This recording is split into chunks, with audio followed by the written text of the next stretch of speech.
Hi everyone, Melissa from Imagine here today to share with you this beautiful card I made using the new Hologram Emboss from Imagine.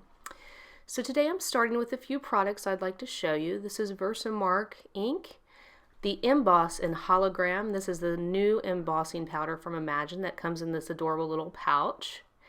And I'm also going to be using some of my memento inks. I show you more than I'm actually going to use, but I'll be using Love Letter, Morocco, and Dandelion for sure. Those three colors will be how I color my flowers that you saw. I'll also be using Olive Grove and a little bit of New Sprout. I'm also showing you Summer Sky, but in the end I do not use this as I go with some firework sprays. I'm also using a number 6 round paintbrush, and I have a piece of Bristol Smooth paper in my Misti. I'm going to be using the If Friends Were Flowers stamp and die set from LDRS Creative. This has quickly become one of my favorite sets to use because of the dies that are with it and how beautiful the set is. I love the sentiments. So first I'm going to place my flowers randomly in the Misti. I'm going to use an Antistatic tool and really cover my paper well before I use my Versamark on the stamps. The Antistatic tool just makes sure that you don't have random pieces sticking here and there of the embossing powder. Okay, now I'm going to cover these stamps with quite a bit of my Versamark ink, and then I will push down on my stamping platform all over this piece of paper. And I only need to do that once with the Bristol Smooth. Now I'm going to take the Hologram Mboss Embossing Powder and put it all over those flowers that I stamped. And then I like to tap the side of my bag to get the embossing powder back down in the bag. This new embossing powder is very fine, which is fantastic for detailed images such as these flowers. And I have to tell you, it is so sparkly and beautiful. When I first used my heat tool, I couldn't believe how gorgeous it actually is. So I'm going to pull this up close to the camera for you so you can see. It's got this beautiful silver look to it, and what you can't see in the video is it actually has rainbow sparkles throughout. It's gorgeous. I absolutely love the new embossing powder. And I like that it's fine because you can do really detailed images like this. Like you can see the fine lines in the leaves of this stamp, and it works out beautiful, which is not always the case for some embossing powders. So now I'm simply taking my memento inks and smushing them down on my Imagine craft mat. And I'm using the Dandelion, the Morocco, and the Love Letter. And I'm adding water to my paintbrush and simply swiping that color in. And what you see me doing is also dipping into that Morocco and spreading that in places where I believe there will be shadows. I'd like to keep the main highlights of the image, the dandelion yellow. So what you see me doing is as I add that yellow, I kind of put the dark colors, the Morocco and the Love Letter, into the shadow portions of the stamp, but then I pull down with the yellow. So right now I'm just coloring everything yellow. Now you're going to see me start to dip into the Morocco. And I'm going into the shadowy spots, picking up a little bit more water on my paintbrush to smush it out, and then pulling the yellow down and in so that the tips of those petals still stay that beautiful dandelion color. Also, just as a side note, I have sped up this video for convenience, and I'm not going to show you how I color every flower as it's a bit redundant. However, I will have a speed video on my own YouTube channel that you can return to see how I color the whole flower. So again, dip into the shadows with a darker color such as Morocco and maybe even a little bit of the Love Letter. I pick up a little bit of water and yellow and smush that in as well, and then pull down from the top of the petal with the yellow for most of the petals that you see that I'm doing. So for instance, I go in with a little bit of Love Letter and Morocco here. I pull up some water and some of the yellow dandelion, and then I work that down into the ink, trying not to get too much of the orange and red up into the top of my petal so that I get this nice highlight with the dandelion yellow. Adding highlights and shadows to your images really make them come alive, and honestly, this technique with your memento inks that you probably already have in your craft room really makes watercoloring easy and fun.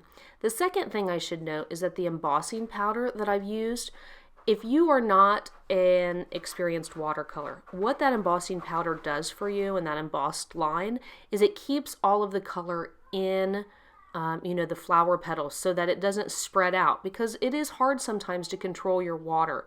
And if you want to stay within the lines, using embossing powder is a great technique.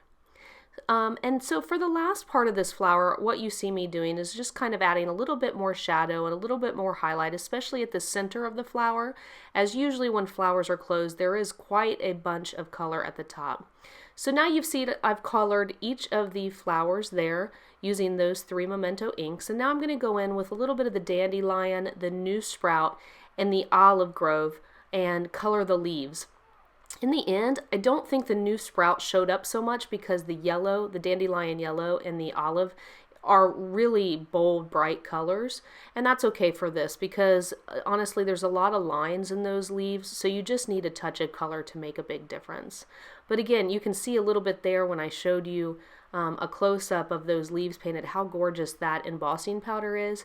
And again, it's keeping all of my color within the lines. So now I'm going to take the dies that come with this set and die cut each of these flowers out. I like to put a little bit of tape on my die cut, and then I'll run it through in my embossing machine. And you can see I get these beautiful colored flowers with that gorgeous embossing powder around the edge.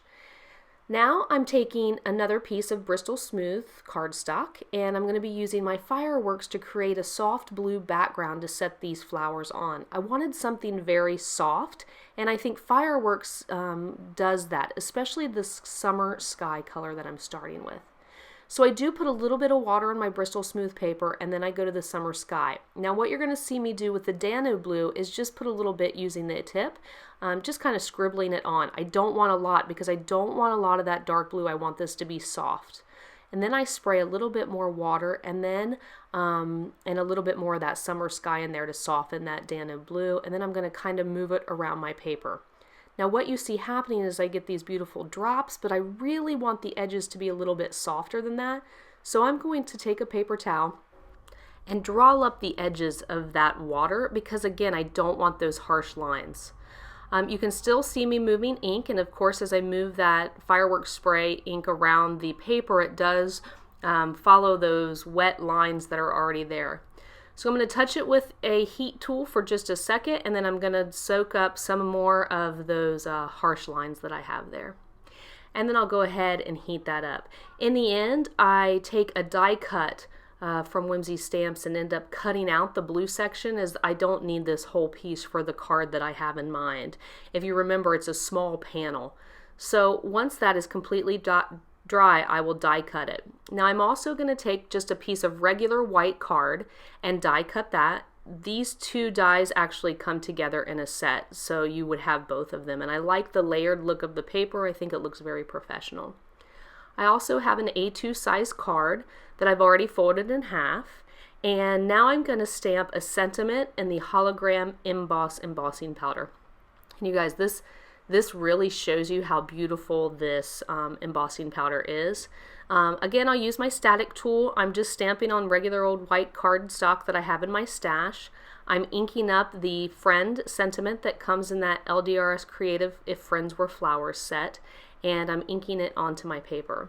Now I will take the Emboss Hologram Embossing Powder and sprinkle it all over, just as I did before when I was doing the flowers. I find that sentiments, sometimes with embossing powder, depending on the kind, doesn't always look good, but boy, this embossing powder, because it's so fine and so sparkly, it ends up so gorgeous, and I'll show you a close-up when I'm finished. Now I grab my heat tool and go ahead and heat up that embossing powder, making sure I don't leave that heat tool on the embossing powder too long because it can make it look a little bit fried, so to speak. But look how gorgeous that is and all of the sparkle you get with this embossing powder. So now I'm going to die cut the Friend out with the die that comes in the set, and now go ahead and start adhering my card. But I do want to add, in the set there are these small sentiments, and I do want to add another small sentiment to the card. So I pull out Hello Beautiful, so it says Hello Beautiful Friend. I place that on the Misti Stamping tool in a position that's perfect for layering my Friend's sentiment later, and I'm using my VersaFine Clair Morning Mist. Morning Mist is probably my second favorite color in the VersaFine Clair inks, Nocturne being the first. But because this card is so soft with the background and the colors that I chose for the flowers, I really want to use an ink that is also soft. So I chose the Morning Mist color. Now I'm just going to adhere all of my pieces down. I'm starting with a little bit of Tear-It tape, and as you know, I really enjoy this tape for layering pieces on my cards because it's super adhesive. Your cards end up looking very professional. I will center that panel on the card base, and then I will take some foam tape and add this watercolored panel to the center of the card base and die cut that I've already added. And I like to center this in the middle of the card as well so that those layers work really nicely together. Now I'd like to add my flowers, so I'm going to use some of my on-point glue to add the first layer of flowers. I love on-point glue, it sticks really well, and I know that I have a few seconds to make sure that I have that flower exactly where I want it. Now I will take the second flower that I colored and add some foam dots so that I can pop that piece up as well. I tend to use a lot of adhesive when I put my cards together because I don't want anything to come off in the mail, and I also don't want things to warp because I don't have enough of the foam tape on. Now I'm going to add a little bit of on-point glue to that last piece as well as the sentiment. And then what you're going to see me do is I adhere the top of the sentiment to that blue base that I made, and now I'm adding some foam tape to the bottom of the F and the D and simply smushing that all together. And this is the finished card. I hope you enjoyed today's tutorial, and you'll join us again at Imagine for more great tutorials. And don't forget about that wonderful embossing powder that I used today. There are a variety of colors that Imagine has that you can get in store. Make sure to look at the description box below so you can find links to all of my favorite Imagine and Sukaneko products that I used in today's video. I hope you have a wonderful crafty day and that you'll join us here at Imagine again soon.